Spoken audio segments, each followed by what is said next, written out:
Welcome back to our list of the 25 greatest Gator teams of all time. I'm guessing by now you figured out who number one is because we eliminated all those other ones. It's, of course, the 2006-2007 Florida men's basketball team. And the reason for picking them number one, Kevin, is, and I think you agree with me on this, that team had to deal with stuff the team before didn't have to deal with. They had to deal with agents and expectations and people who didn't know Joakim Noah the year before hating him. I remember Kentucky, you remember that game, and the girl shook her pom-pom in his face and he swatted it away. I mean, there was all kinds of stuff going on with that team. They were like the Beatles pretty much, yeah. On campus. Everyone knew them, everyone wanted to be around them.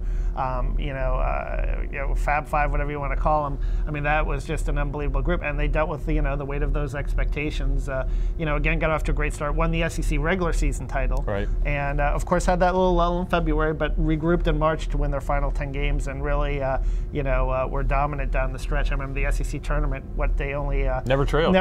They were up by about 15-20 every game, and then just rode that to the NCAA tournament as well. Yeah, I remember when they won the SEC regular season championship. It was here. I think it was South Carolina they beat, and Billy had him cut down the nets. And that was puzzling to me. I was like, why is he having him do that? It had just been a few years earlier that Kentucky had won the SEC tournament and didn't cut down the nets because they said we have bigger goals in sight, and then they got knocked out, I think, in the third round.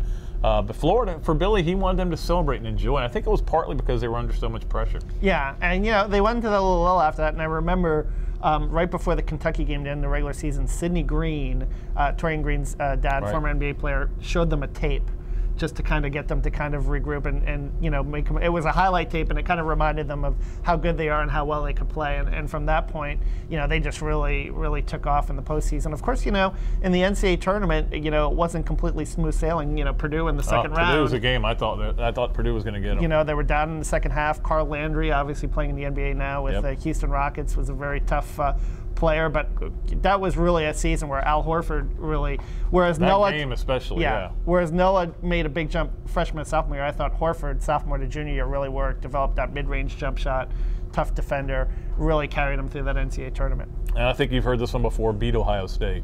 And not only beat them once, but beat them twice. Hammered them at home when Horford, remember he wasn't supposed to play, but he had the ankle injury, and then the game out there, or game up in Atlanta, I just don't remember much of it because I just knew they were going to win. I remember telling my wife I was getting ready to go to the game. I go, I don't know about this game, She goes, Pat, really? Do you think these guys came back to lose in the final? And I'm like, you're right, they're going to win.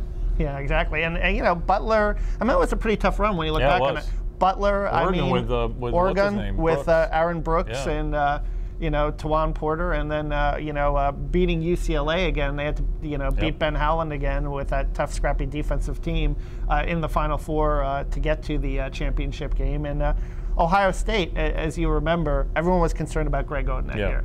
And Billy conceded Oden getting his points to defend the three-point line. He had 27, didn't he? Yeah. He had a big day, but they went out, they guarded the perimeter, they took away the three-point line, and that's really where they won the game, at the three-point line, with Humphrey and Corey Brewer making all those threes in the championship game. Corey Brewer was the MOP, was he not? Of the Final Four, yeah. Exactly. So it was Noah the year before, and then Brewer that year. So it was an exciting time. It was a lot of fun to watch, and we got to go to New Orleans the first round. We got to go to St. Louis, never been there to see basketball, so good trip too. Yeah, and of course Atlanta for the finals, and it was really a culmination of a great group of kids. And of course, obviously they left the following week, but they had accomplished so much that they were ready to move on to the next level. And you can't shake a stick at 2 national championships in a row. Well, that's going to do it. That's number one, the 2006-2007 basketball team. Yeah, I know. Like I said, I know you guys probably don't agree with all this, but it's been fun for us to do, and I hope you've enjoyed it as well. And we'll come back next week. Something new, another new thing, another feature. We're going to do the top 25 players in the SEC for the next coming year. I wonder who number 1 will be. Maybe that number 15. I'm not saying TT fellow, maybe. It might be. Yep. Until then, it's Kevin Brockway, Pat Dooley saying so long from the Sunshine State.